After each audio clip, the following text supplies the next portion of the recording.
It's awake. The words float in the darkness around my head. I blink once, twice, 3 times to make sure my eyes are open. Have I gone blind? What's the last thing I remember? And why can't I move? Hello?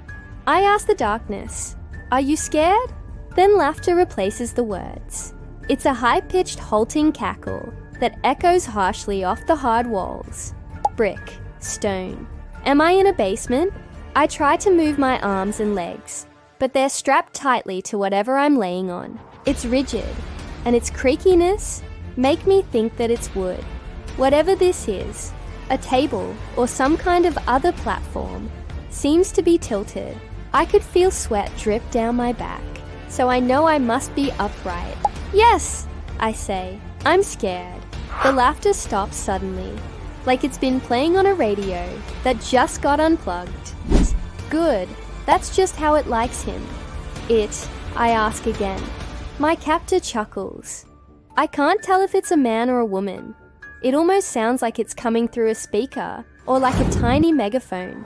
We're all monsters here. You'll see soon enough. Sit with yourself. And one question before we get started. Why did you come back to that high school reunion? After everything you did to your classmates and your teachers, and everything you still continue to do, why did you come back? I sift through the clouds in my head in search for sunlight. That's right. That's the last thing I remember. I was at the Farmington Central High School reunion, my 10-year anniversary. I went back to my podunk town to see all the losers and to show them what I had made of myself. They demolished our high school a few years ago, so we met at the new one nearby. I think the old one is a parking lot or a strip mall now. I haven't kept up with the news around here since I left. I got the hell out of the state after high school and went east for college. I got a business degree and moved to the big city. While I was climbing the ladder in the finance world, I attended this webinar about building our brand, and something about it really stuck with me. Maybe it was the fact I could make extra income just for being a more amplified version of myself. So, I did what all the other great entrepreneurs of our time have done. I took my talents to social media. I started out by sharing my daily routine as a high-level financial professional living in the big city. I talked about what it meant to be a man. I gained a pretty big following, and people started picking fights with me online. And so, I started calling them out. I started using my research skills to expose the anonymous commenters and let my followers have it then. I'm famous. You know, I say to the voice in the darkness. People will come looking for me, and they're going to screw you up.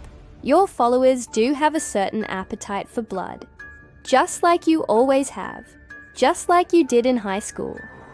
Ah, come on, I say. I mean, what is this? Some kind of joke? The voice gets deeper, like my question made it more serious. This is most certainly not a joke. Philip Davenport. Who are you? I ask. Emily Porter. Davy. Or what's his name? I barely even remember you losers. You're just jealous that I left and made something of silence. It thunders from all around me, like I'm in the middle of a storm. You've done your talking. You've talked for years. You're still talking, spreading your venom like rotten seeds in the wind. It's time for you to listen, Philip Davenport. I hear a shuffling like curtains in the wind, and then the restraints holding my wrist and ankles release. I fall forward and smack against the hard, wet floor before I can break my fall. I think about the 800 shirt I wore to the reunion and how it's probably all muddy now. Losers. I spit against the ground. Get a life. You couldn't take a joke 10 years ago, and you haven't even gotten over them. I push myself to my feet and reach out around me. I feel the large slab of wood I was tied to. It doesn't feel like anything special, just a huge piece of wood dotted with what feels like leather straps. I expected my eyes to adjust to the darkness a little bit by this point, but it's still so dark. I almost feel like I'm blindfolded. But I touch my face, and there's no blindfold. I step gingerly in one direction, then cautiously in another direction. People will miss me, you know, I say.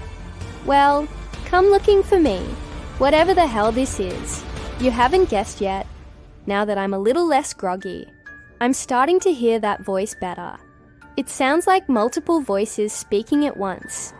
More than 2 or 3 of them. It sounds like a dozen or more. They buzz together like a horde of bees. And bet you'd love it if I guessed. I say if I played along with your little game. You know, I'm not scared anymore. Not at all. Now I'm just pissed. That can be changed. A door to my left swings open, screaming on its hinges. Then a light comes on in the hallway. It's a single bulb swinging from the ceiling, with the chain dangling beneath it. Something that looks like a puff of smoke shrinks away from the chain. My surroundings are more or less what I pictured. The room and hallway have stone walls, floors, and ceilings, and water drips from various places in the ceiling. I assume I'm underground, and this space seems familiar, but I can't quite put my finger on it until I turn around and see the piece of wood I was strapped to. I see 6 letters, 3 on top of 3. A-R-S-M-E-N-T. I recognize that font and those letters.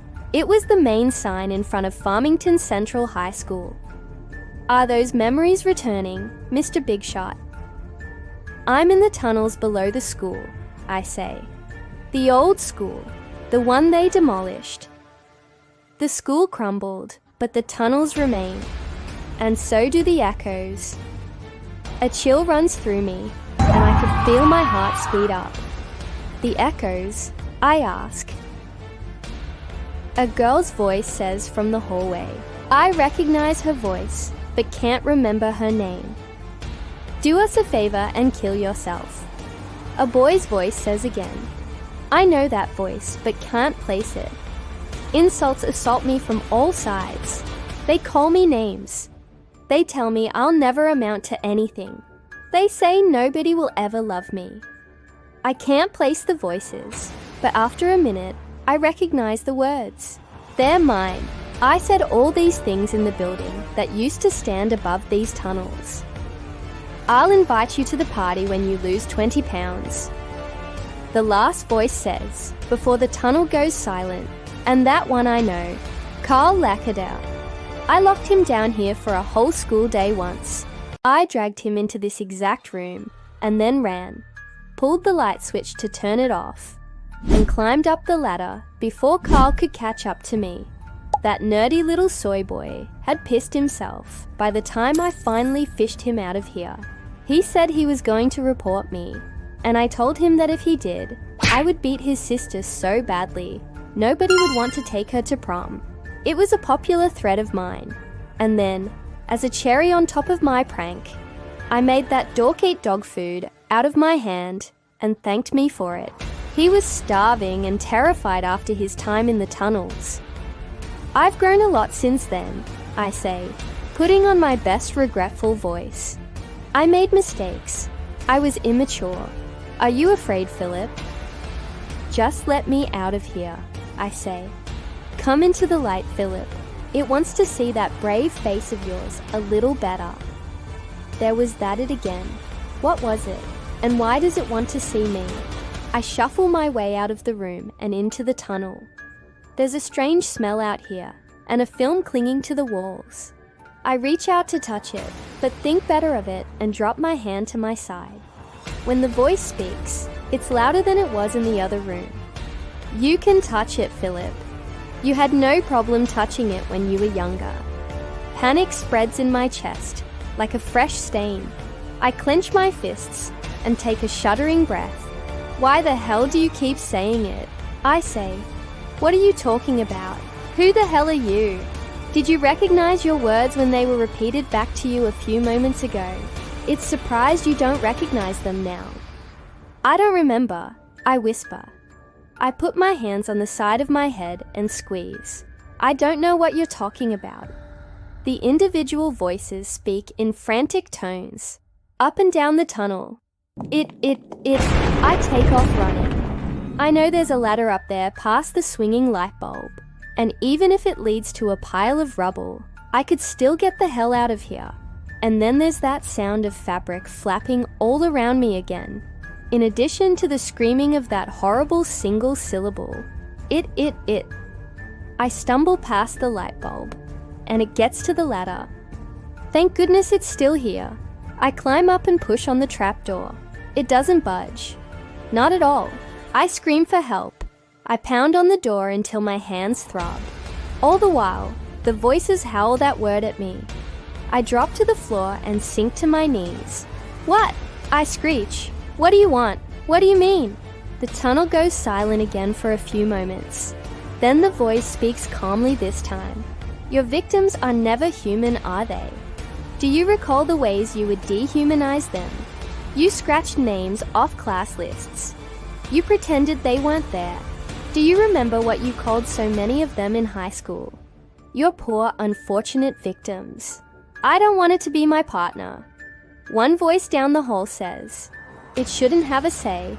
Another voice says it should ride the bench all season. Another says it.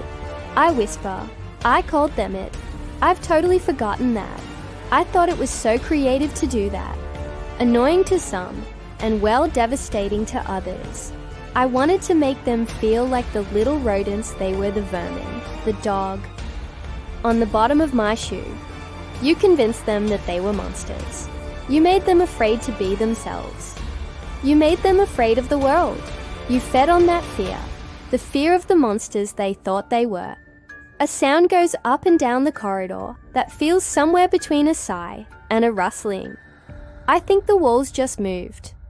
Or maybe the film on the walls moved. The voice comes back deeper and angrier this time. Along with each word, the rustling in the corridor grows louder. You created monsters here, Philip Davenport. Then you left, and all your victims left. But they each left a part of that monster here. They shed those monsters like a skin, and they stayed here waiting for you. The walls come to life. Dozens of people climb out of the film, covering the walls. They look at me with black eyes that glisten like obsidian. In the light bulb's glow, I scream and I fall to my knees. I put my hands up in self-defense, but nobody touches me. None of them leap from their spots on the walls to attack me. And I see now that they're fluttering, and the words of the voice come back to me. They shed those monsters like a skin. And they stayed here. These are those shedded skins. Those monsters, these kids left behind. So they can't harm me, right? They're just trying to frighten me. My chest burns with terror, but I'm not going to give them what they want. You know, you look like a bunch of balloons. I say, I would pop every one of you if I could. Laughter sounds from all around me. I clasp my hands over my ears and laugh back at them. And then one of the skins fall on me. It's hot and clammy, clinging to my skin like a freshly popped bubble of gum. I claw at it, but I just keep getting more entangled in it. I climb to my feet and try to run down the hallway from the room I was in. I stumbled into a wall and come away, sticky with another of the skins, and they whisper at me from all around me. Worthless, fat, loser, just die already. The hallway was filled with my immature words from a lifetime ago, filtered through the cursed, monstrous skins that were left behind. I claw at the film over my head until I rip it open. I could see again, and I run down the dim hallway as quickly as I can. Another bulb turns out in front of me, and a skin monster from the wall is still hanging onto the chain. They reach out to me from all sides, sticking to me and slowing me down as I run. Do you remember where the tunnel leads? I think that's Carl's voice again. And now that he mentions it, I do remember this tunnel eventually goes all the way to Hawthorne Park. I had a couple of my boys posted up there when I locked Carl down here so they could stop him and keep him trapped. Damn, I blocked out a lot about high school.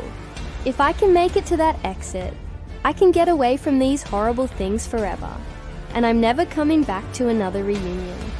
Through puddles and claw, through sticky tendrils of skin monsters, as I race through a tunnel like a rat in the shittiest maze ever. Anger and revenge have replaced panic and fear in my chest, and I'm ready to unleash them when I make it out of here. I'm going to find out who did this to me at the reunion, who drugged and kidnapped me, and I'm going to ruin their lives. Bastards, I yell. Losers, it's all I can manage to say through my labored breaths. Not only am I running as fast as I can, but I still have some of the sticky skin stretched across my face. As I run through the tunnels, I could hear them rustling along with me. It's like the running of the bulls. If there were 1,000 bulls and only one man, every time a light bulb flashes to life in front of me, I could see the layers of skin monsters on the wall getting thicker. I brush against them as I run down the tunnel, and I bring my arms closer to my body. I run as fast as I can. It can't be long now. And finally, I see a light in the distance. Natural light, not a bulb. Finally, Hawthorne Park. I've almost made it. You all, I yell, when I get out of here, you're going to be the light at the end of the hall gets dimmer. Then it disappears, almost entirely. A few moments later, I figure out what's happened. The skin monsters outran me. They got to the tunnel opening first, and now they've closed it off. I stop for a moment to catch my breath. I put my hands on my knees and suck in the stale air of the tunnel. I'm going to have to go through them if I want to get out of here. I look back up at the path ahead of me, and between me and the dim light of the outdoors is a swimming, pulsing mass of skin monsters. My stomach drops as I think about how difficult it was to fight off just one of them earlier. My hands start shaking, and I feel tears forming behind my eyes. I cough and shake my head, turning away from the monsters so that they don't see my fear. But of course, they could see it. It's as clear as the daylight they're keeping from me. They laugh hideously, stabbing my eardrums with their shrill cackles in this tight passageway. Stop laughing at me, I scream through sobs.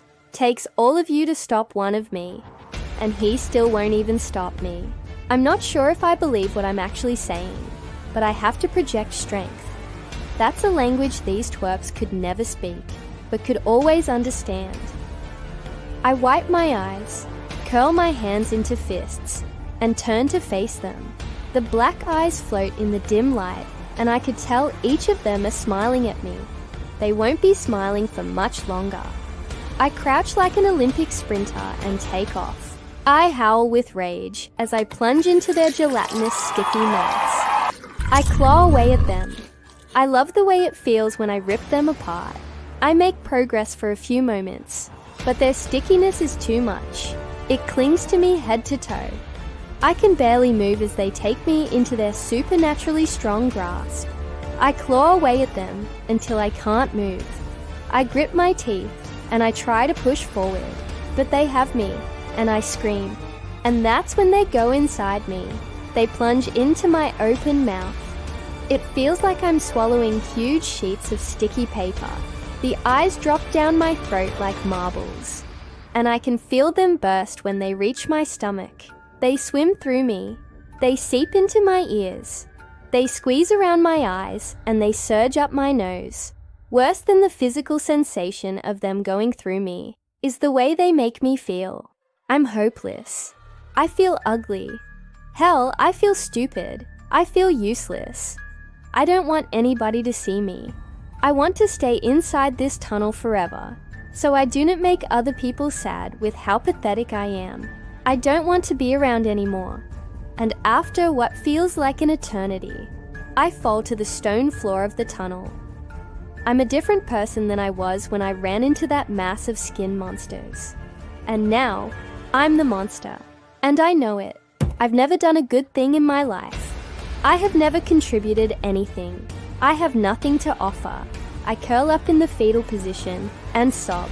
I want someone to hold me, but I want to be ignored and left alone at the same time. Come on out, Philip, a cheery voice says. But it's not the same voice that spoke to me in the tunnels. But I still recognize it. Come on, Philip. You can make it, buddy. I uncurl myself and crawl toward the sunlight.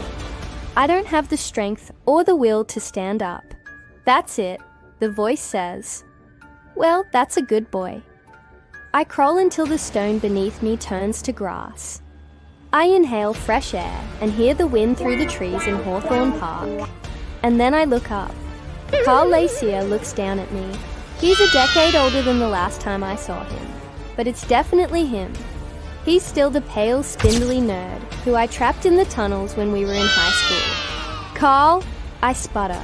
Carl smiles at me. That's right, Philip, he says. Well, I'm glad you remember me, 'cause I remember you, and this place certainly remembers you. Carl, I'm so sorry. I say I'm worthless. I'm worse than worthless. I'm the same as this grass. I deserve to be stepped on and ripped apart and eaten and turned into animal. I am Carl, puts a hand on my head and pats me like a dog. Now you know how you made all of us feel, he says. You made us feel like freaks, like monsters. And you're still doing it, aren't you? Your hate used to be confined to this place, but now you're spreading it everywhere like a disease. I sob so hard that I gag. I spit great gobs of phlegm at Carl's feet. It's getting upset, Carl says, but I could tell he's not talking to me. I look up and see dozens of other people standing behind Carl now, and I recognize all of them. It looks even sadder than I thought it would. One of them said, "It's pathetic." Another says, "It always was." "Just kill me," I say. "I deserve to be gone." Carl chuckles. "Well, I'm afraid you're not going to get off that easy," he says. "You created monster here, and we all left parts of our monsters, but we carry them with us still." Carl kneels in front of me, his knees squished into the flue I deposited at his feet. I look up at him and I see his eyes have turned black obsidian. "Now you're going to carry those monsters with you, Philip," he says. "You'll need your strength first, though." He reaches into his pocket and holds out a palm full of dog food to me. I don't hesitate. I scarf it up, pocket lint and all. I even lick his palm clean, and I thank him. Carl stands back up. I look behind him, and all of my former classmates wear black eyes and wide smiles. Now back in the tunnel, we're just getting started.